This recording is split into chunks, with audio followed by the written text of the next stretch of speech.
Alright, it is time for another Bibites episode.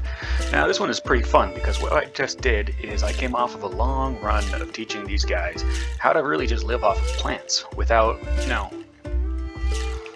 a lot of meat food in the environment. And they got very good at it. They got very, very old, and they became pacifists, pure scavengers. There was almost no meat in the field. They were doing a very good job cleaning it up and just sitting on plants, dancing around. That was the vibe. I've changed that. I've been focusing on color-coded behavior. So we have magenta and green progs, and there's about to be some prog on prog, but maybe not. Anyways, magenta no longer hunts magenta, and green doesn't hunt green, but they do hunt each other. They do hunt red sharks, and they do hunt blue sharks, which are, there's one over here. So, they're basically the same genome. They're very well suited to this environment, and they don't like each other.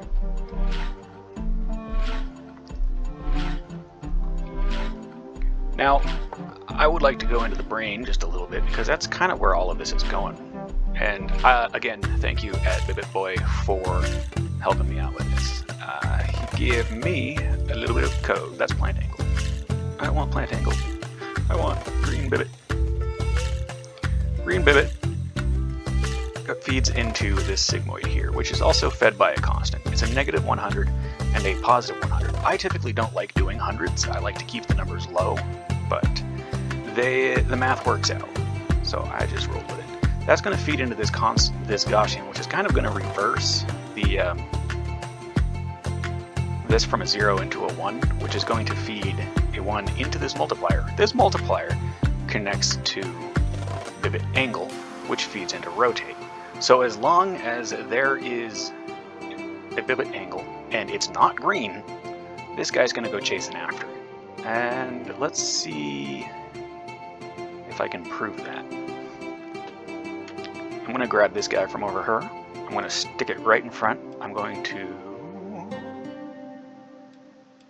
unpause in a second, maybe. Oh, I can't drag. Okay. So it was too close. I'm going to stick it in the view for a while. So we can see the Bibit. It is green, which means it's not really going to feed a signal. It's a 0.02, which comes out to after a 10x 0.2. It'll turn ever so slightly towards each other. But when presented with something else, like a magenta, for example, let's grab this one over here and put it in front. Unpause for a moment. It sees the Bibit. It doesn't see green, so it's going to turn towards it. Now it's not going to catch it because those things are fast and it's not a hyper-aggressive predator. It is, however, going to just barely miss violence. One thing about the hunting for these two species is that it's very slow, it's very methodical, and they're not overly pressured to do it, which I think lends very well to their general sense of survival. If they don't have to commit to every single meal, right? They can go a long period of time without eating meat. But so there's an emphasis placed on surviving the encounter rather than just making sure you get something to snack on. So that's 3 hidden nodes, which is fairly cheap relative to the magenta one. I'm going to take a look at the magenta one now. The magentas, the difference is that the magenta has a score of 1 for red and half for blue, 0.5. So because it has that combination of colors, we need more hidden nodes to color lock it properly. So I'm going to grab red, feeding into the sigmoid, or the red is going to be very similar to the green prog because it's turning it's decoding a 100% rather than 50%. That will feed into this multiplier, which feeds into this Gaussian, which feeds into what's supposed to be an absolute, I think. There is supposed to be an absolute in here. I programmed it that way.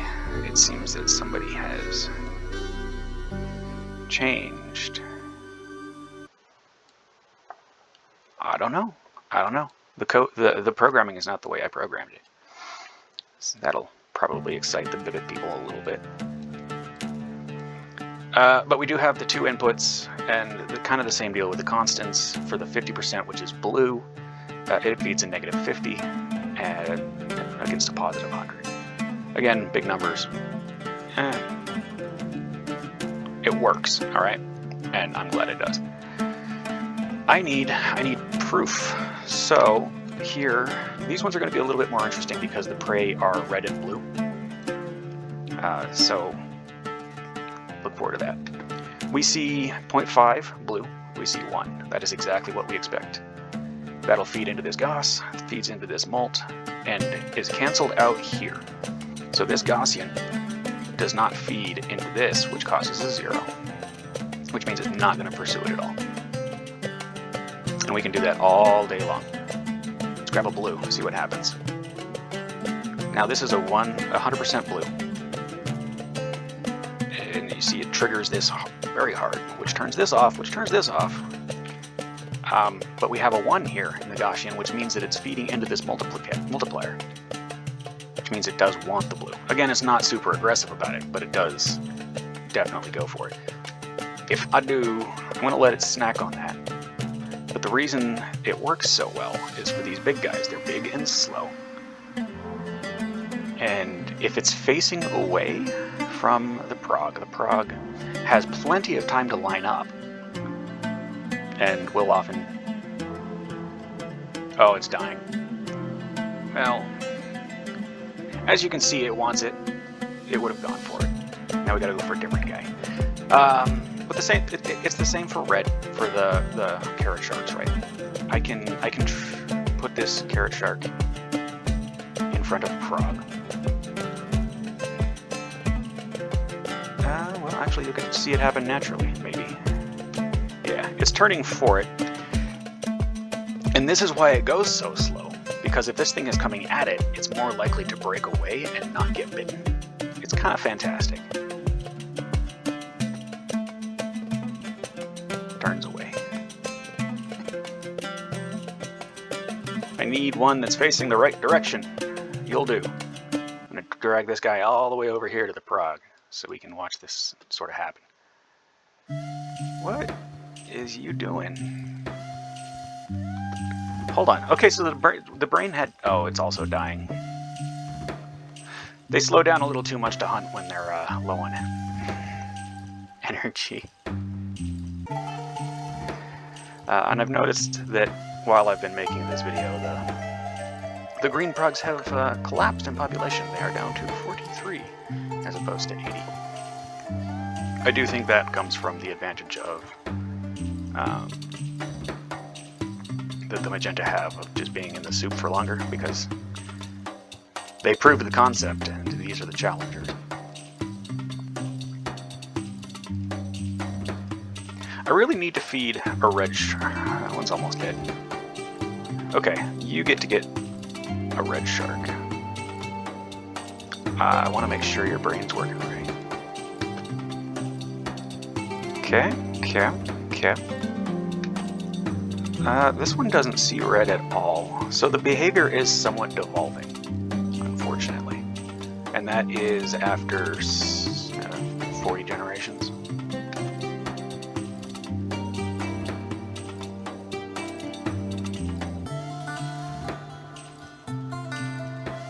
Well, good to confirm. We'll see how it works in the long run.